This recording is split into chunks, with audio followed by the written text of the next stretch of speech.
سورہ نحل کی آیت نمبر 90، سورہ نحل کا رکو نمبر 13 اور 14ویں پارے کا 19واں رکو۔ اللہ رب العالمین نے ارشاد فرمایا، ان اللہ یأمر بالعدل والاحسان وایتاء ذی القربى، بے شک اللہ حکم فرماتا ہے انصاف اور نیکی اور رشتہ داروں کے دینے کا۔ ان اللہ یأمر، بے شک اللہ حکم فرماتا ہے بالعدل، انصاف کا، والاحسان، اور نیکی کا، وایتاء ذی القربى، اور رشتہ داروں کے دینے کا، وینہا، اور اللہ منع فرماتا ہے، عن الفحشاء، بے حیائی سے، والمنکر، اور بری بات سے، والبغی، سرکشی سے۔ حضرت عبداللہ بن عباس رضی اللہ تعالی عنہما نے فرمایا، بالعدل، انصاف کیا ہے؟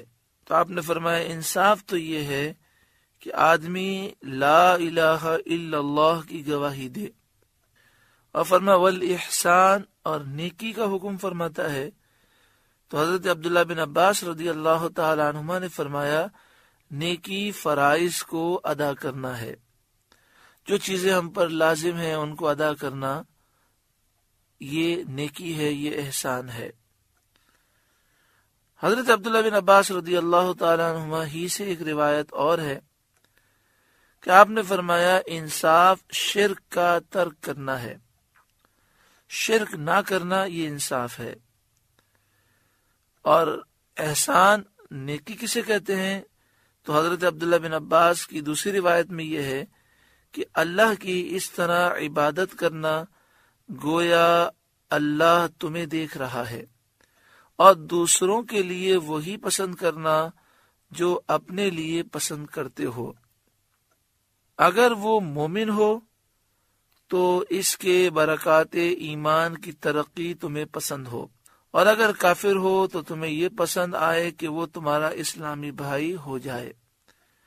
یعنی حضرت عبداللہ بن عباس فرماتے ہیں کہ انصاف اس چیز کا نام ہے کہ انسان کفر و شرک سے اپنے آپ کو دور رکھے، اور نیکی فرمایا کہ اللہ تعالیٰ کی اس طرح عبادت کرے کہ اس کے تصور ہو کہ اللہ مجھے دیکھ رہا ہے۔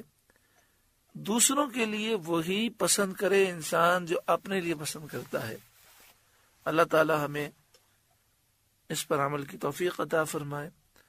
اب اگر دوسرا شخص جس کی بات ہو رہی ہے، فرمایا اگر دوسرا شخص مومن ہے تو انسان یہ پسند کرے کہ اس کے ایمان کی برکتوں میں مزید ترقی ہو، وہ مزید اللہ کا قرب پائے، مزید اس کو اللہ برکتیں عطا فرمائے۔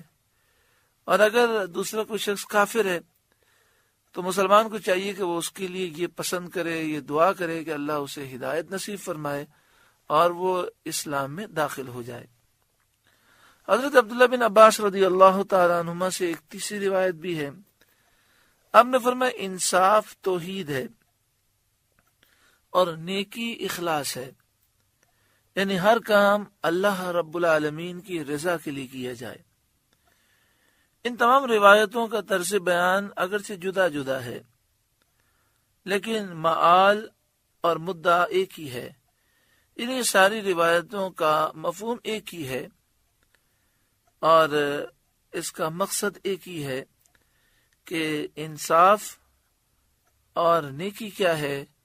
انسان ایمان لائے، ایمان پر قائم رہے، اور جو ایمان کے تقاضے ہیں یعنی اللہ اور اس کے رسول کی، وہ فرمانبرداری کرے۔ وَإِيتَاءِ ذِي الْقُرْبَى، اور رشتہ داروں کے دینے کا اللہ حکم فرماتا ہے، یعنی رشتہ داروں کے ساتھ اچھا سلوک کرنے کا، صلہ رحمی کا، اگر وہ ضرورت مند ہے تو ان کی مدد کرنے کا اللہ تعالیٰ حکم فرماتا ہے۔ وَيَنْهَى عَنِ الْفَحْشَاءِ، اور اللہ منع فرماتا ہے بے حیائی سے، یعنی ہر شرمناک بات سے بھی منع فرماتا ہے اور کام سے بھی منع فرماتا ہے، ہر مذموم قول سے اور فعل سے اللہ تعالیٰ منع فرماتا ہے۔ والمنکر، اور بری بات سے اللہ منع فرماتا ہے، یعنی شرک سے، کفر سے، گناہ سے اور تمام ممنوعات شرعیہ سے، یعنی شرعی طور پر جو کام کرنا منع ہے اس سے اللہ تعالی منع فرماتا ہے۔ والبغی، اور سرکشی سے، یعنی ظلم کرنے سے اور تکبر کرنے سے اللہ تعالی منع فرماتا ہے۔ ایک تفسیر یہ ہے کہ عدل ظاہر اور باطن دونوں میں برابر حق اور اطاعت بجا لانے کو کہتے ہیں۔ ایک تفسیر یہ ہے کہ عدل انصاف کیا ہے کہ انسان ظاہر میں بھی فرما بردار ہو، ظاہر بھی اس کا نیک ہو اور باطن بھی اس کا نیک ہو، اور احسان یہ ہے کہ باطن کا حال ظاہر سے بہتر ہو، یعنی ظاہر بہت نیک ہو لیکن احسان یہ ہے کہ جتنا ظاہر نیک ہے اس سے زیادہ باطن نیک ہو۔ اور فحشاء، بے حیائی، منکر، بری بات، اور البغی، سرکشی، یہ ہے کہ ظاہر اچھا ہو اور باطن ایسا نہ ہو۔ ظاہر انسان اچھا بنائے اور اندر کا حال، باطن کا حال برا ہو۔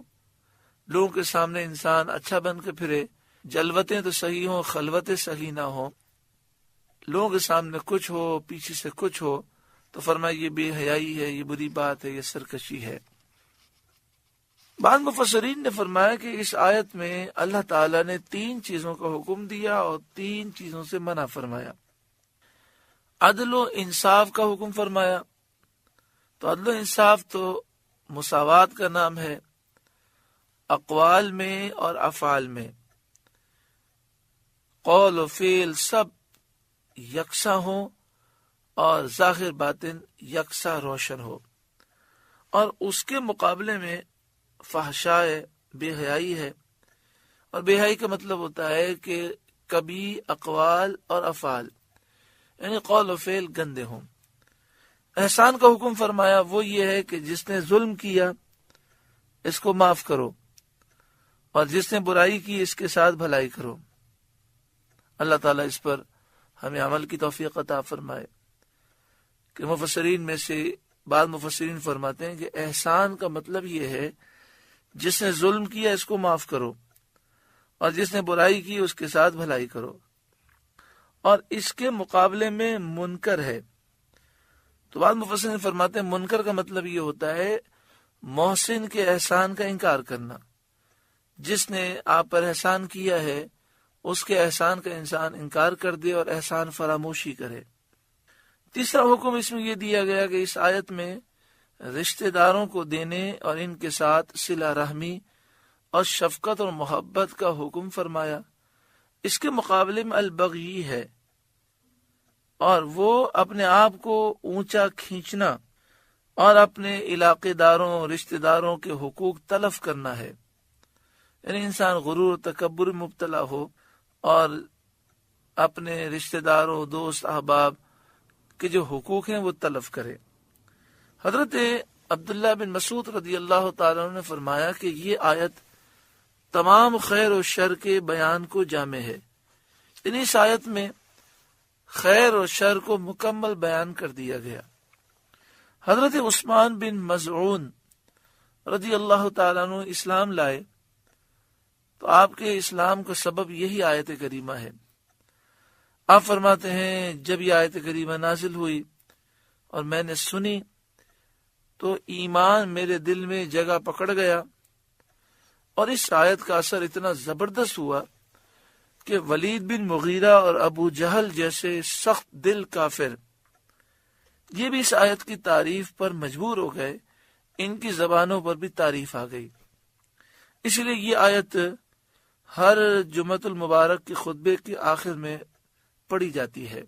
ان اللہ یأمر بالعدل والاحسان وایتاء ذی القربى، بے شک اللہ حکم فرماتا ہے انصاف اور نیکی اور رشتہ داروں کے دینے کا، وینہی عن الفحشاء والمنکر والبغی، اور منع فرماتا ہے بے حیائی اور بری بات اور سرکشی سے، یعظکم لعلکم تذکرون، تمہیں نصیحت فرماتا ہے کہ تم دھیان کرو، غور و فکر کرو، سمجھو۔ وَأَوْفُوا بِعَهْدِ اللَّهِ إِذَا عَاهَدتُّمْ، اور اللہ کا عہد پورا کرو جب قول باندھو۔ یہ آیت ان لوگوں کے حق میں نازل ہوئی جنہوں نے رسول کریم صلی اللہ علیہ وآلہ وسلم سے اسلام پر بیعت کی تھی۔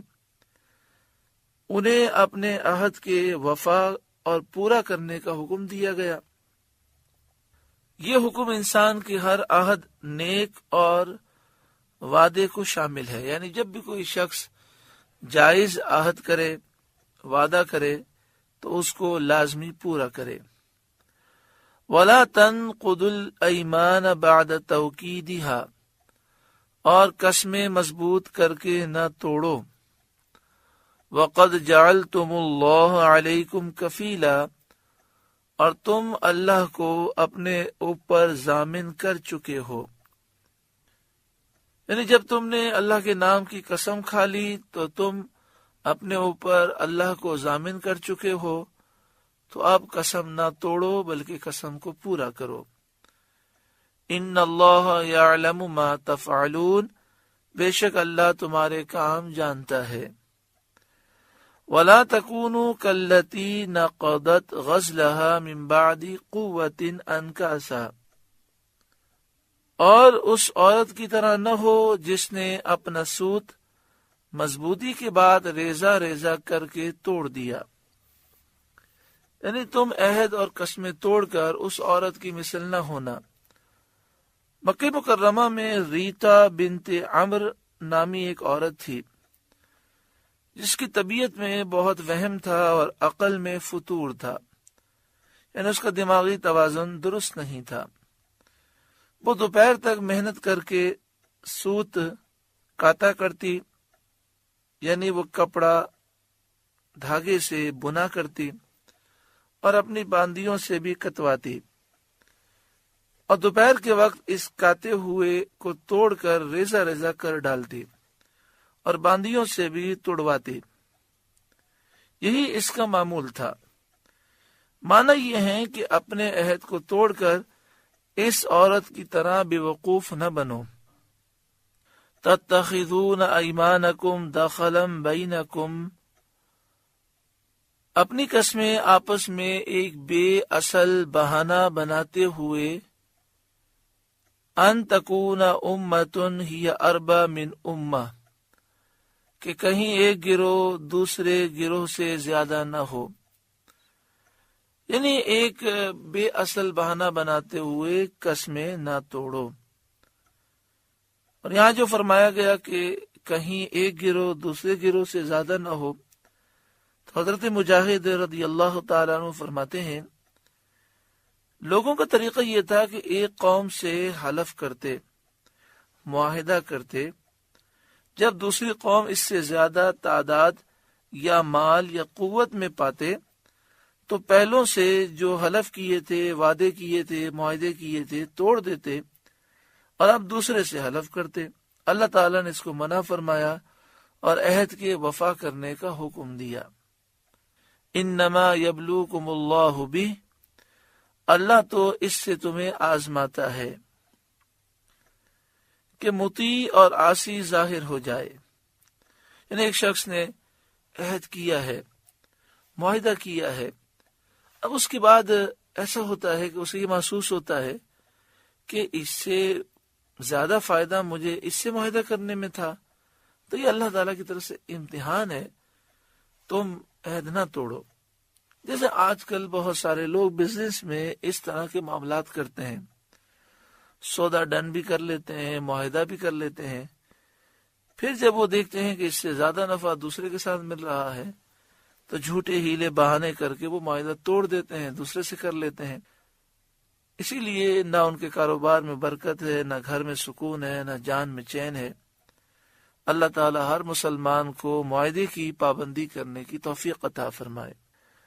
وَلَيُبَيِّنَنَّ لَكُمْ يَوْمَ الْقِيَامَةِ مَا كُنْتُمْ فِيهِ تَخْتَلِفُونَ، اور ضرور تم پر صاف ظاہر کر دے گا قیامت کے دن جس بات میں جھگڑتے تھے، یعنی اللہ تعالیٰ اعمال کی جزا دے گا اور دنیا میں جو تم آپس میں جھگڑتے تھے وہاں یہ واضح ہو جائے گا کہ اللہ تعالیٰ کی بارگاہ میں کس کا مقام ہے۔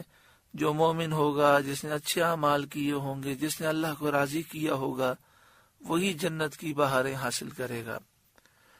وَلَوْ شَاءَ اللَّهُ لَجَعَلَكُمْ أُمَّةً وَاحِدَةً، اور اللہ چاہتا تو تم کو ایک ہی امت کرتا کہ تم سب ایک دین پر ہوتے۔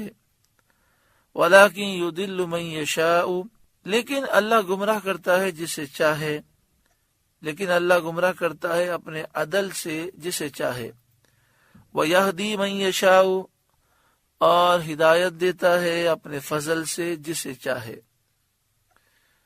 وَلَتُسْأَلُنَّ عَمَّا كُنتُمْ تَعْمَلُونَ، اور ضرور تم سے قیامت کے دن تمہارے کام پوچھے جائیں گے جو تم نے دنیا میں کیے۔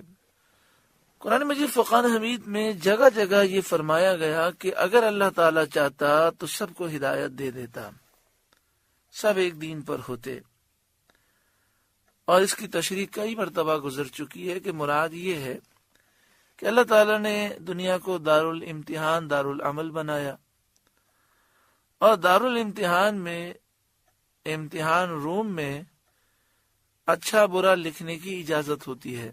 جو اچھا لکھتا ہے اسے اچھا نتیجہ ملتا ہے، جو برا لکھتا ہے اس کے لیے برا نتیجہ ہے۔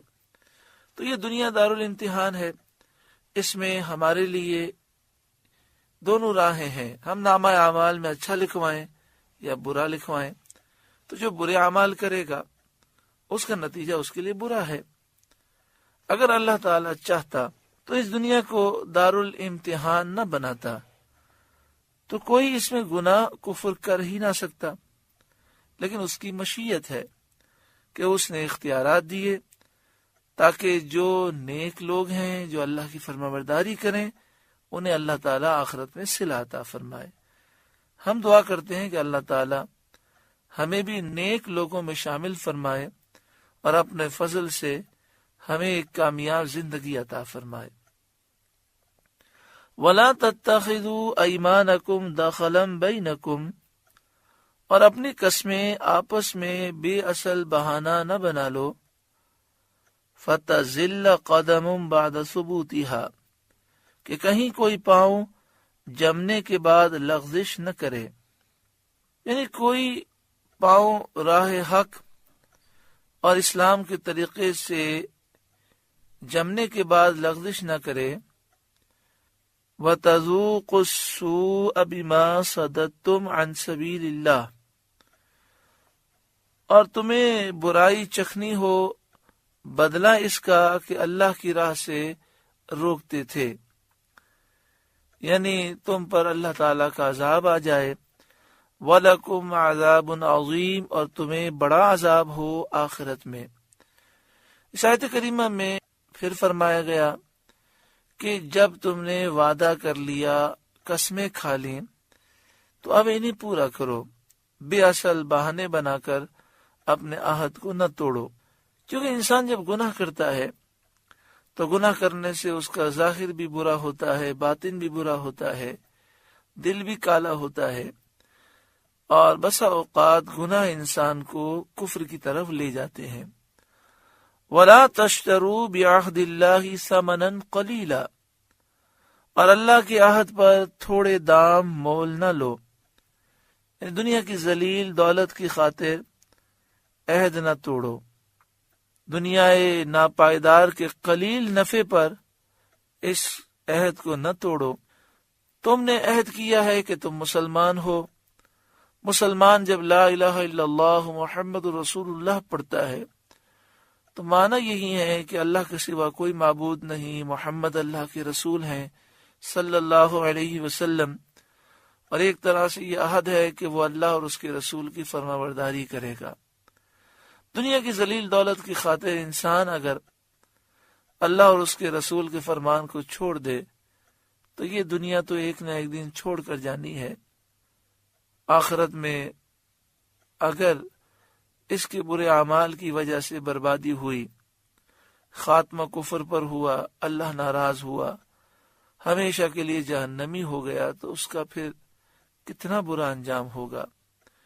انما عند اللہ هو خیر لکم ان کنتم تعلمون، بے شک وہ جو اللہ کے پاس ہے تمہارے لیے بہتر ہے اگر تم جانتے ہو، یعنی جو اللہ تعالیٰ نے تمہارے لیے ثواب اور جزا کو تیار کیا ہے، جنت میں آخرت میں تمہارے لیے جو انعام تیار کیا ہے وہ بہت بہتر ہے۔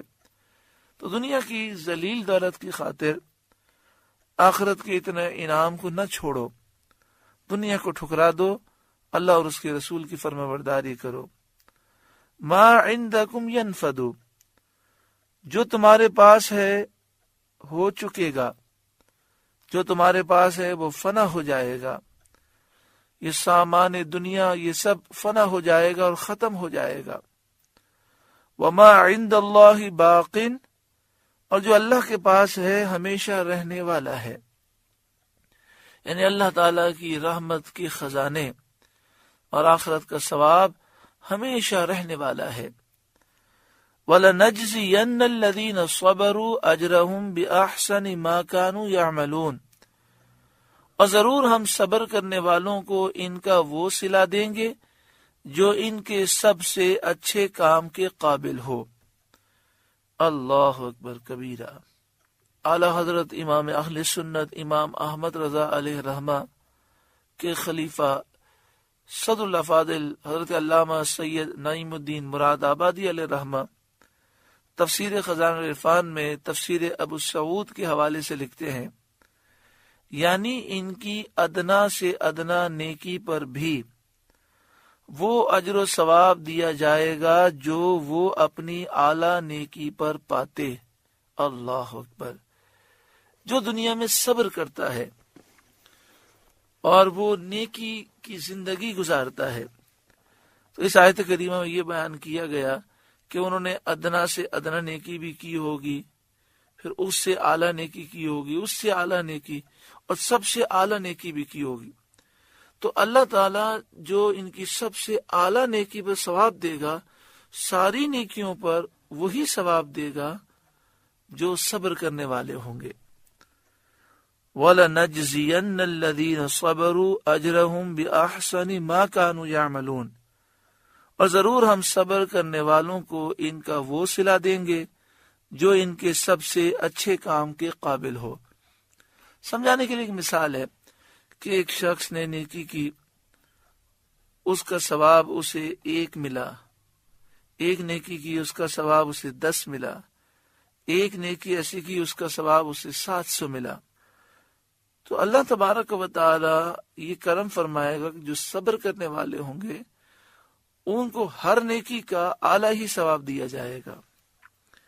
من عامل صالحا من ذکر او انثی، جو اچھا کام کرے مرد ہو یا عورت، وہو مؤمن، اور ہو مسلمان، یہ ضرور شرط ہے، کیونکہ جس کا عقیدہ خراب ہے، جو کافر ہے، مشرک ہے، یہودی، عیسائی ہے، ہندو ہے، یا قادیانی مرزائی ہے جو اپنے آپ کو احمدی کہتے ہیں، یا کوئی صحابہ کرام، اہل بیت اطہار، اولیاء کرام، انبیاء کا گستاخ، بے ادب ہے، بد عقیدہ، بد مذہب ہے، جس کے عقائد کفریہ ہیں، تو اس کے سارے نیک اعمال بیکار ہیں۔ چاہے ایسا شخص کلمہ بھی پڑھتا ہو، چاہے ایسا شخص تہجد پڑھتا ہو، لاکھوں روپے اللہ کی راہ میں دیتا ہو، لیکن جب عقیدے میں کفریہ عقیدہ ہے سارے اعمال بیکار ہیں۔ عمل صالح کے موجب ثواب ہونے کے لیے ایمان شرط ہے۔ من عمل صالحا من ذکر او انثی وہو مؤمن، جو اچھا کام کرے مرد ہو یا عورت، وہو مؤمن، اس حال میں کہ وہ مسلمان ہو، مومن ہو۔ تو ایمان شرط ہے۔ اللہ تعالی سے ہر دعا میں یہ دعا لازمی مانگنی چاہیے کہ اللہ تو ہمیں ایمان کی سلامتی نصیب فرما، دنیا سے ہم جائیں تو ایمان سلامت لے کر جائیں۔ حضرت انس رضی اللہ تعالیٰ عنہ فرماتے ہیں کہ نبی اکرم صلی اللہ علیہ وآلہ وسلم اکثر یہ دعا کرتے ہیں، اے دلوں کو پھیرنے والے میرے دل کو تیرے دین پر ثابت قدمی دے۔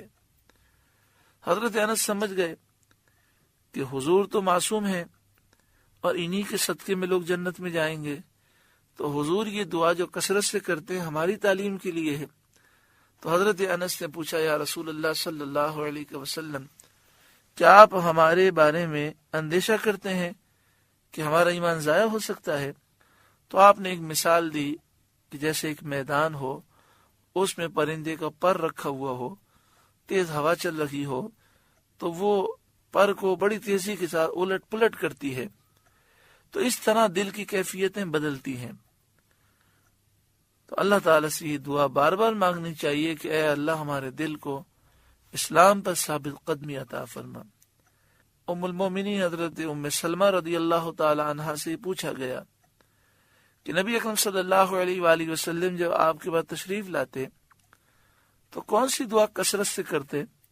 تو آپ نے فرمایا حضور اکثر یہی دعا کرتے ہیں، اللہم مقلب القلوب ثبت قلبی علی دینک، اے دلوں کو پھیرنے والے میرے دل کو تیرے دین پر ثابت قدمی عطا فرما۔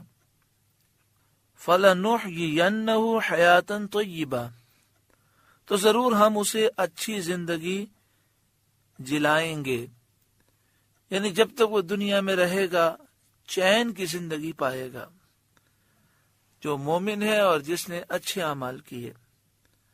دنیا میں اللہ رزق حلال دے گا اور دنیا میں اسے قناعت کی دولت دے گا، اور آخرت میں جنت کی نعمتیں عطا فرمائے گا۔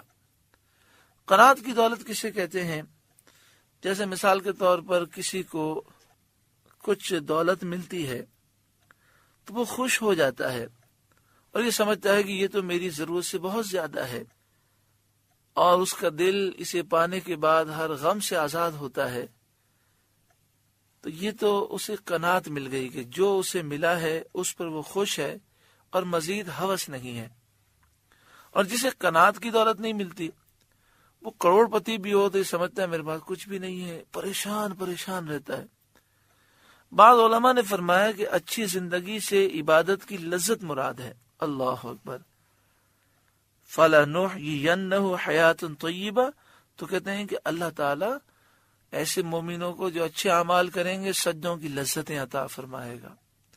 اور واقعی جب عبادت کی لذت ملتی ہے، بندہ قرآن پاک کی تلاوت کرے، سجدے کرے، طواف کرے، عمرے کرے، حج کرے، رمضان کے روزے رکھے، مسجد میں اعتکاف کرے، صلاۃ و تسبیح پڑھے، اگر ان چیزوں میں اسے لذت مل جائے تو اس لذت کا جو مزہ ہے اسے الفاظ بیان نہیں کر سکتے۔